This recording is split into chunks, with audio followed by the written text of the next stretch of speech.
ta saka su suka yi haka to Allah ka nufe ta ta tashi. Yau ma sama za ta tawo kasa kai haka din in shi ne kishi. In an je can a bambance kada ka gyale ko wani sashi. Ko ta bare ko ma ta kife duka an taba annabi babu mutunci. Bakin alƙalami ya bushe.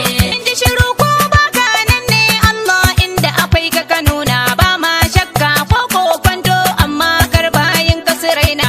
An taɓa wanda ka ce ka zaɓa in ka bari wasu za su tona in dai har kai wanzaje ne bayyana kanka cikin fifici. Bakin alƙalami ya bushe. Allah don wani nau'in karfi wanda da shi kudura ta buwaya. Bunƙasa shi ka nuna fashinka wanda yake rufe kowace hanya. Babu ruwan mu ka shafe kowa in ka so a cikin kulliya. Tarsasawa halitta dole ta gane ma'aiki shine yanci. Bakin alƙalami ya bushe.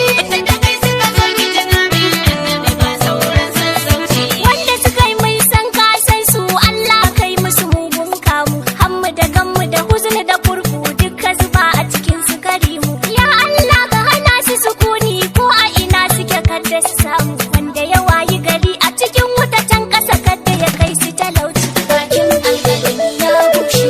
Da aka yi ƙari na kuɗin mai sai na ga duk zafi muka ɗauka. An gama zaɓe an hana mulki mun fita mu duka da mi suka. Kan kuma harkan nan ta siyasa wane da aka yi masa doka. Amma an taɓa manzan Allah sai ala kyauta don sakarci. Bakin alƙalami ya bushe. To ana kyauta din ba komai amma dai na tuna mana aya ta 24 a tauba lallai sai mun shirayi isaya. Mata yaya da gidaje su suka samu ka bayyana niyya. In wannan ita ce soyayya kai can duk bai mata naci. Bakin alƙalami ya bushe.